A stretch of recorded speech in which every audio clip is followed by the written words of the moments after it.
Transpose of the matrix आपकी क्या बोलती है कि एक आपके पास कोई ए मैट्रिक्स है जिसका ऑर्डर कितना है, एम क्रॉस एन का है, मतलब उसमें एम रो है, एन ऑर्डर एम रो है और एन कॉलम है। ठीक है, ऑब्टेन बाय इंटरचेंजिंग, अगर मैं उस ए मैट्रिक्स का जिसका ऑर्डर एम क्रॉस एन है, अगर मैं उसके रो को कॉलम में चेंज कर दो और कॉलम को रो में चेंज कर दो, एंड द मैट्रिक्स किसके, उस एम क्रॉस एन मैट्रिक्स को, तो जो नई मैट्रिक्स हमारे पास बनेगी वो क्या होगी, ट्रांसपोज ऑफ है, मतलब उस ए मैट्रिक्स का वो क्या होगी, ट्रांसपोज होगी, एंड इज डिनोटेड बाय, इसको हम लोग ए डैश से या फिर ए की पावर टी से डिनोटेड करते हैं ए ट्रांसपोज को।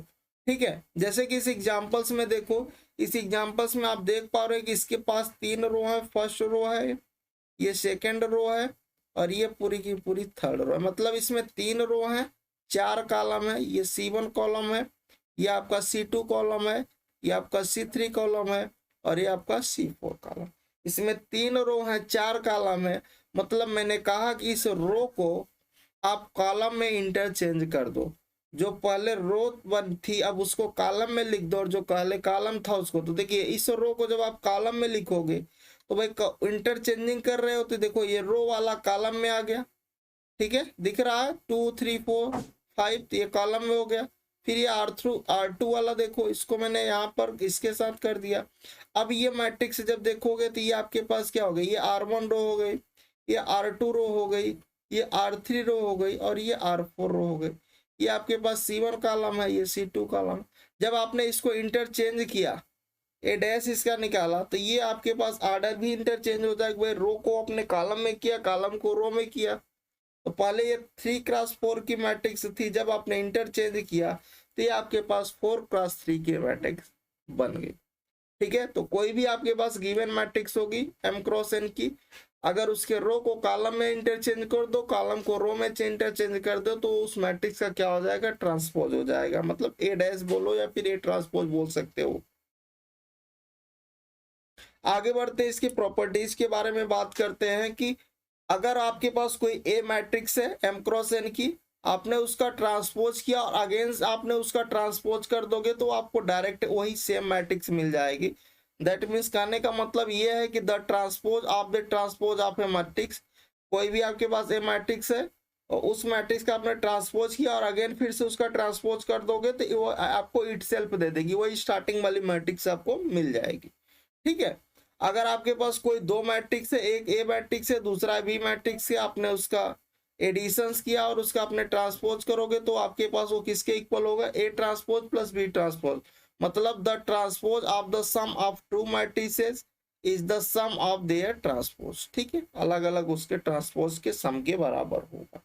ठीक है, अगर आपके पास कुछ इस तरह से है कि यहाँ पर के आपके पास कोई नंबर है, ठीक है, और के इंटू ए है और उसका आपने होल ट्रांसपोज किया, तो जो के होगा वो जब बाहर निकलेगा, तो चूंकि एक नंबर है और ए का क्या हो जाएगा, ट्रांसपोज हो जाएगा। ठीक है, अगर आपके पास कोई ए मैट्रिक्स है एक दूसरे बी मैट्रिक्स है, दूसरा आप दोनों का आपने प्रोडक्ट का होल ट्रांसपोज किया, तो आपके पास ये रिवर्स मिलेगा, मतलब पहले बी ट्रांसपोज मिलेगा और फिर आपको ए ट्रांसपोज मिलेगा।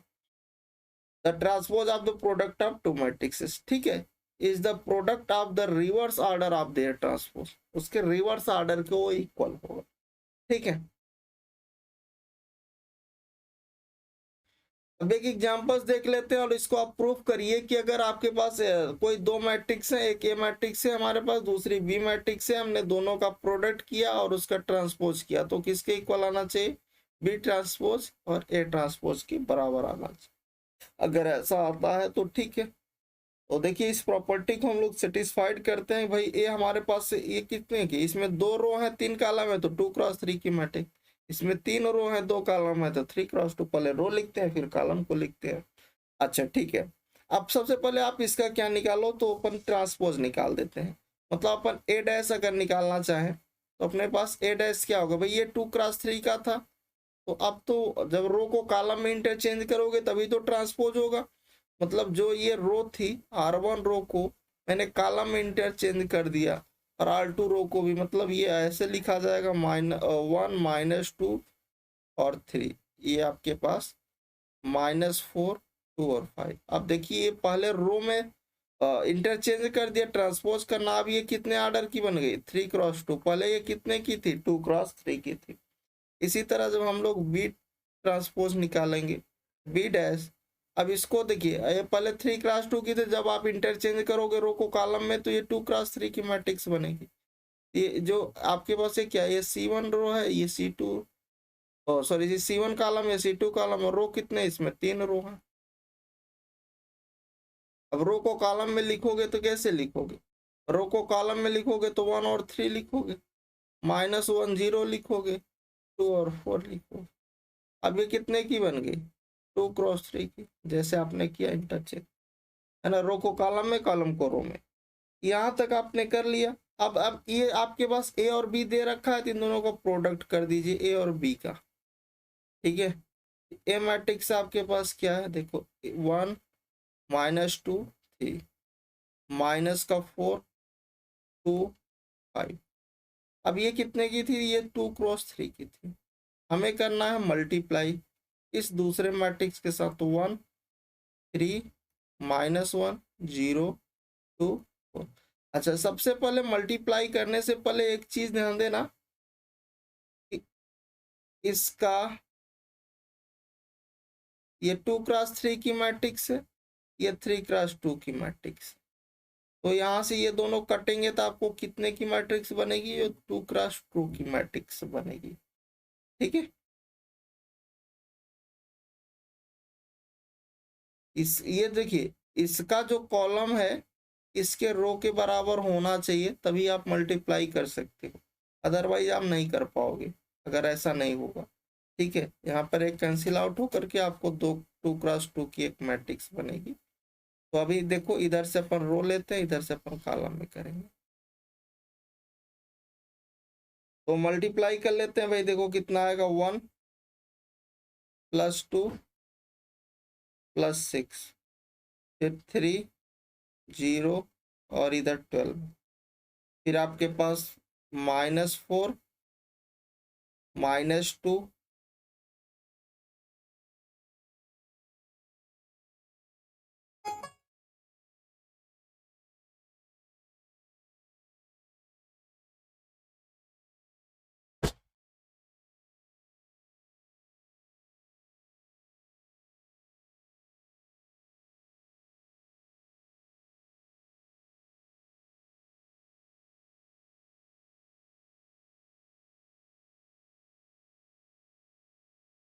यहाँ पर आपके पास हो गया -4 -2 प्लस का 10, और जब आप इसको C2 के साथ करोगे तो कितना हो जाएगा, ये -12 प्लस का 0 प्लस का 20। अब ये कितने का बनेगा भाई? 2x2 की बनेगी। अब आप इसको सिंप्लीफाई करो तो देखो अपने पास ए बी कितना आ गया, इधर ये आपके पास 9 हो गया, ये आपका 15 हो गया, इधर भाई माइनस का -6 प्लस ये प्लस का 4। ठीक है, और इधर अपने पास ये हो जाएगा, इधर ये -8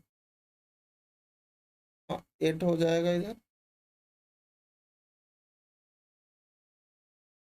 2x2 का। ठीक है, अब इसका आप ट्रांसपोज भी यही निकाल दीजिए, ए बी जो मैट्रिक्स आपने निकाला, इसका जब ट्रांसपोज करोगे तो ये क्या हो जाएगा, 9 15 4 8। ठीक है, ये 2x2 का। सही, अब यहाँ तक आपने आ गए। अब आपको यहाँ पर आपको निकालना है बी डैश, आपने निकाला ए डैश, इन दोनों का आपको प्रोडक्ट करना है। तो देखो बी मैट्रिक्स आपके पास क्या है, ये बी मैट्रिक्स ये थी 1 -1 2 थी, और इधर ये 3 0 4। अब ये कितने की है? 2x3 की है। आपको मल्टीप्लाई करना है किसके साथ? यहाँ पर है 1 माइनस का 4, और अपने पास इधर -2 2 3 5। ये आपका कितने का है? ये 3x2 का। इसका जो कॉलम है इसके रो के बराबर होना चाहिए, तभी आप प्रोडक्ट कर सकते हो। ठीक है, तो जब आप प्रोडक्ट करोगे ये देखिए इधर से ये रो लोगे, इधर से अपन कॉलम का करेंगे, तो देखिए अपने पास कितना आएगा, इधर 1 प्लस का 2 और इधर आपके पास प्लस का 6 आ जाएगा। ठीक है, फिर आप प्रोडक्ट करोगे तो माइनस का 4 माइनस का 2 और इधर आपके पास प्लस का 10 आएगा। फिर जब आप करोगे तो इधर ये 3 प्लस 0 और प्लस 12 हो जाएगा। इधर आपके पास ये माइनस का 12 प्लस 0 और प्लस का ये 20 हो जाएगा। अब ये 2 क्रॉस 2 का, क्योंकि ये दोनों कैंसिल आउट हो जाते हैं तो इक्वल होते हैं। ठीक है, अब देखिए अपने पास यहाँ पर क्या आएगा, ये आपके पास हो गया 9 और इधर अपने पास आ गया 4 और इधर आपके पास ये 15 और इधर आपके पास ये 8। ये 2 क्रॉस 2 का है। ये आपने क्या निकाला, बी ट्रांसपोज ए ट्रांसपोज का प्रोडक्ट किया। ठीक है, अगर आप इसको इक्वेशन सेकंड लेते हो और इसको आप इक्वेशन फर्स्ट बोलते हो, इन दोनों का आप देखिए तो ये दोनों आपस में इक्वल है। From equation first and second से आपको यहाँ से क्या रिजल्ट मिला, हमें ये रिजल्ट मिला कि ए बी का जो ट्रांसपोज है वो बी ट्रांसपोज ए ट्रांसपोज के बराबर है। तो यहाँ से हम लोग बोल सकते हैं this is for the answer. ठीक है, ये दोनों आपस में मतलब जो ये हमने प्रॉपर्टी बताया कि ए बी का अगर होल ट्रांसपोज करते हो तो उसके रिवर्स के बराबर, उसके ट्रांसपोज के रिवर्स मतलब B transpose into A transpose मिलेगा। सिंपल सी बात। ठीक है,